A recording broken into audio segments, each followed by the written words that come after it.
Homme et fier, le podcast pour ceux qui croient qu'on peut être un homme, sans dominer, sans s'excuser.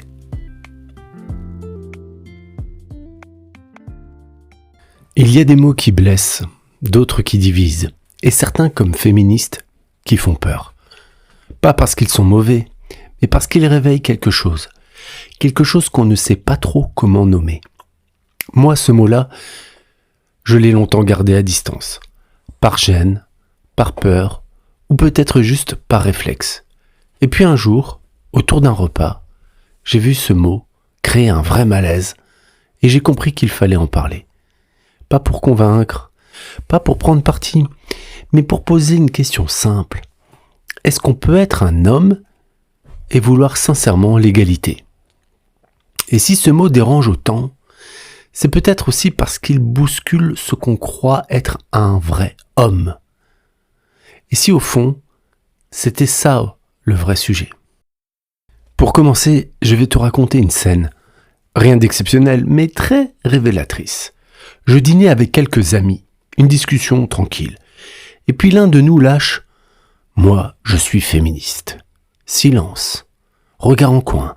Et un autre répond, presque en rigolant « T'essaies de te faire bien voir ou quoi ?» Rire gêné. Sujet évité. Et moi j'étais là au milieu, à me dire « Mais pourquoi ce mot met tout le monde si mal à l'aise ?» Et c'est là que cette phrase de Bell Hooks me revient. Le féminisme, ce n'est pas un combat contre les hommes. C'est un engagement pour mettre fin au sexisme, à l'exploitation sexiste et à l'oppression.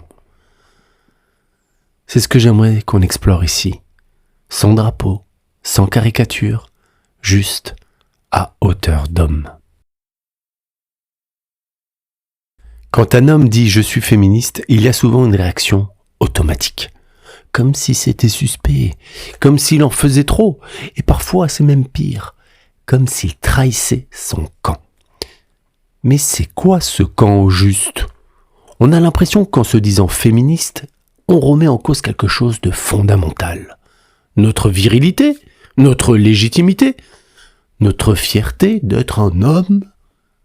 Et pourtant, si on enlève le mot, si on garde juste le sens, est-ce que ça ne nous parle pas au fond ?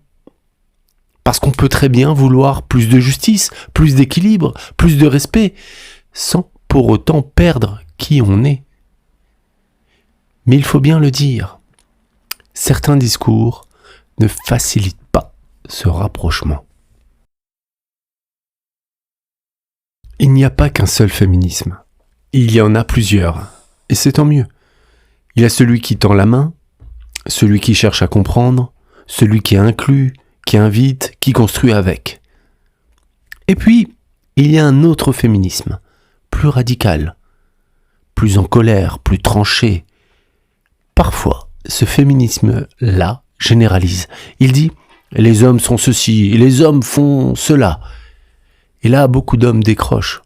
Et franchement, je les comprends. Parce qu'à force de se sentir accusés, certains se ferment. Ils ne se reconnaissent pas. Ils ne se sentent plus écoutés ni inclus. Tu veux un exemple ? Quand une figure politique affirme qu'un homme qui fait un barbecue, c'est un geste de domination patriarcale. Tu sens que beaucoup lèvent les yeux au ciel. Ils se disent « mais là, on n'est plus dans la justice, on est dans la caricature ». Autre exemple, sur les réseaux sociaux, après une victoire du PSG en Ligue des Champions, une militante féministe publie « Maintenant que vous avez crié pour le foot, vous allez crier contre les féminicides ?» Le message est sans doute sincère, mais il sonne comme une injonction, une accusation, voire un mépris. Et le résultat, c'est quoi ? Beaucoup d'hommes se braquent. Ils pensent « Ah, donc même quand on fête une victoire, on est encore coupable ?» Et ils s'éloignent du combat, du dialogue, du fond du sujet. Et pourtant, si certaines femmes haussent le ton, c'est souvent parce que les mots doux n'ont pas suffi. Parce que trop de silence, trop de violence, trop d'aveuglement ont résisté aux demandes polies. La colère, parfois, c'est une alerte. Un cri resté longtemps étouffé.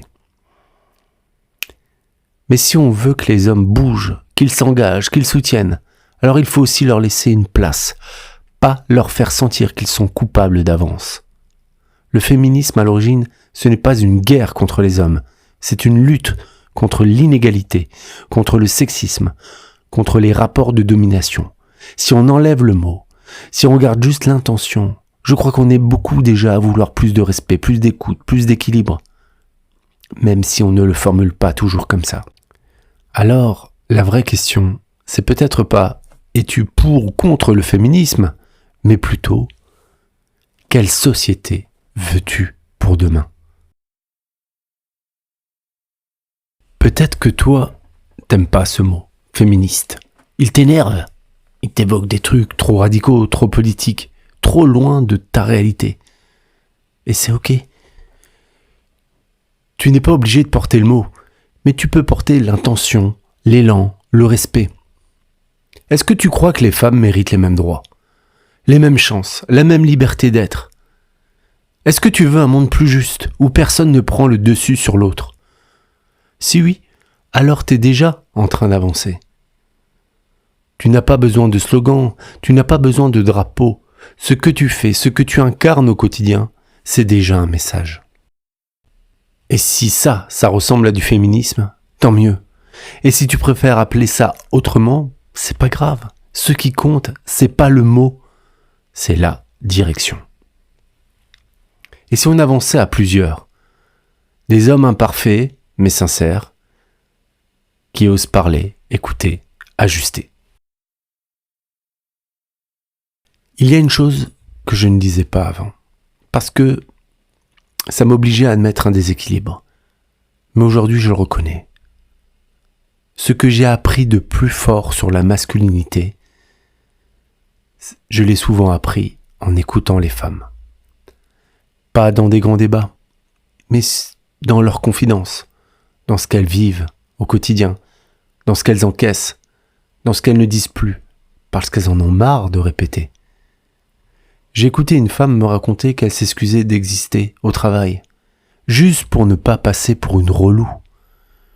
Une autre qui me disait « Je suis épuisée de devoir toujours tout anticiper, à la maison, dans le couple, pour les enfants, comme si c'était une évidence que ce soit moi. » Et encore une autre qui m'a confié qu'elle mettait des écouteurs dans la rue, même sans musique, juste pour qu'on lui fiche la paix, pour qu'on ne lui parle pas, pour qu'elle puisse marcher tranquille. J'ai aussi vu la patience, l'intelligence, le courage de dire non, même quand c'est mal vu. Et parfois j'ai vu la colère, et c'est normal. C'est pas facile d'écouter ça quand on est un homme, parce que parfois ça pique l'ego, parce qu'on se dit « mais moi, je ne suis pas comme ça ». Et en même temps, ça fait réfléchir. Ça fait mal de comprendre qu'on a pu blesser sans s'en rendre compte, qu'on a pu profiter sans le vouloir, ou juste fermer les yeux pour rester tranquille. Mais si on veut grandir, faut traverser ce malaise. Pas s'en défendre, l'écouter, le comprendre, le laisser nous changer. Et c'est ça qui m'a bousculé. Pas une leçon, mais un miroir que des femmes ont tenu devant moi, parfois avec douceur, parfois avec rage, et qui m'a forcé à me demander « Qu'est-ce que je vais faire de mon rôle d'homme aujourd'hui ?» Et cette question, elle m'a jamais quitté.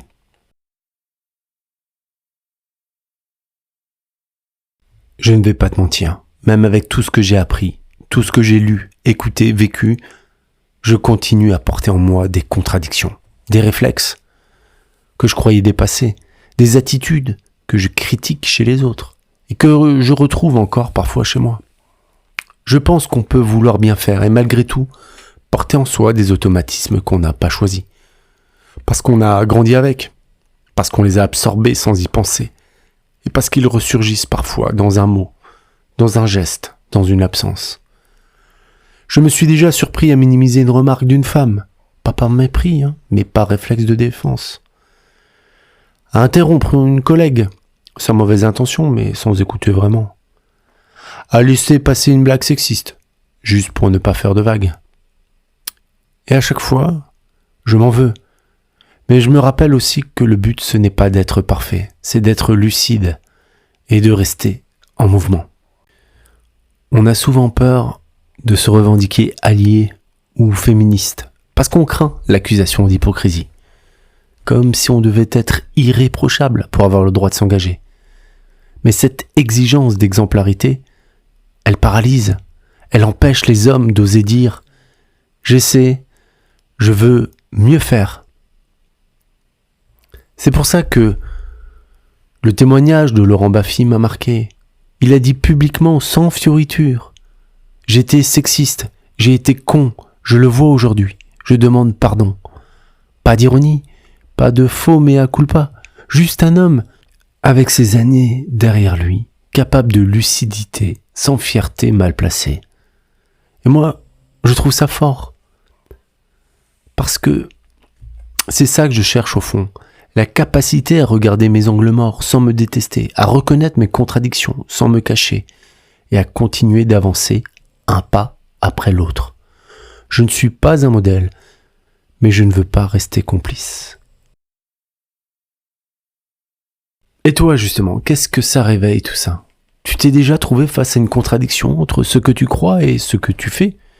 Tu t'es déjà dit, là, j'ai merdé, ou au contraire, là, j'ai enfin osé dire ce que je ressens ? Je ne cherche pas de réponse parfaite. Je cherche des hommes en mouvement, comme moi, et des femmes qui veulent comprendre ou partager, ou simplement témoigner. Alors si tu veux réagir, raconter une scène, une prise de conscience, un doute, tu peux m'écrire, je lirai tout. Et dans les prochains épisodes, je prendrai le temps de relayer certains de vos messages. Parce que ce podcast, c'est pas juste ma voix, c'est un endroit pour reconstruire un dialogue ensemble. Avec nos contradictions, nos maladresses et notre sincérité. Alors, peut-on être un homme et féministe ? Je crois que oui. Pas un homme parfait, pas un homme qui coche toutes les cases, mais un homme qui avance. Un homme qui regarde la réalité en face et qui choisit de ne pas détourner les yeux. Un homme qui accepte de ne pas avoir toujours raison et qui veut construire autre chose, ensemble. Parce qu'au fond, réconcilier notre masculinité avec l'égalité, c'est peut-être ça, le vrai courage. Merci d'avoir été là. Si cet épisode t'a parlé, partage-le. À un homme qui doute, à une femme qui cherche à comprendre. Et abonne-toi pour ne rien rater. Le prochain épisode, on ira plus loin. On parlera de la figure du père. D'ici là, prends soin de toi.